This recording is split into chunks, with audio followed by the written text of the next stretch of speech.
बघूयात crime fast मधून गुन्हेगारी जगतातील घटनांचा धावता आढावा। बेळगावच्या रामदुर्गमधील गोडची गावात दलित तरुणाला झाडाला बांधून मारहाण। जमिनीच्या वादातून गावकऱ्यांनी तरुणाचं अपहरण करून केली मारहाण।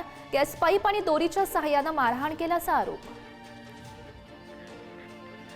भिवंडीच्या खार्डीमध्ये भाजपा युवा मोर्चा जिल्हा उपाध्यक्ष प्रफुल्ल तांगडी आणि त्याच्या सहकाऱ्यांवर हल्ला करून धारदार शस्त्राने निर्गुण हत्या।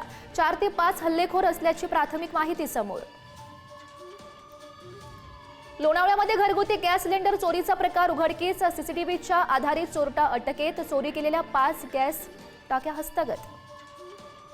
जालन्याच्या परतूरमध्ये दुचाकी चोरी करणारा चोरटा अटकेत। कारवाईमध्ये 7,70,000 रुपये किमतीच्या 11 दुचाकी जप्त।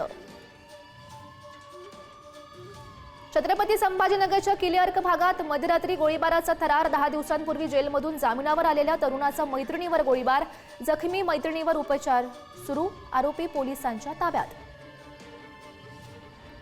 जिल्हाधिकारी यांच्या निवासस्थानातून चोरट्यानं पळवलं चंदनाचं झाड।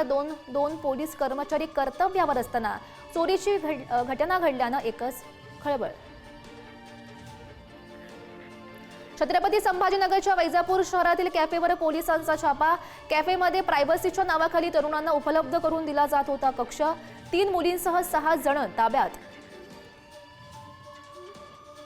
रायगडच्या कर्जतमधील ताडवाडीमध्ये ड्रग्सच्या कारखान्यावर गावकऱ्यांची धाड। गावकऱ्यांनी 5 जणांना पकडून दिलं पोलिसांच्या ताब्यात। दौंड शहराच्या मध्यवर्ती पोलीस स्टेशनच्या समोरील दुकानातून अज्ञात चोरट्यांकडून 25 ते 30,000 रुपये लंपास। चोरट्याला तातडीनं अटक करण्याची मागणी। व्यापारी संघटनांची मागणी समोर। गडचिरोली कुरखेड्यात 3 अल्पवयीन दुचाकीस्वारांच्या पालकांविरोधात गुन्हा। शहरातील अपघातांचे वाढत असलेल्या प्रमाणामुळे प्रशासनाची कठोर पावलं।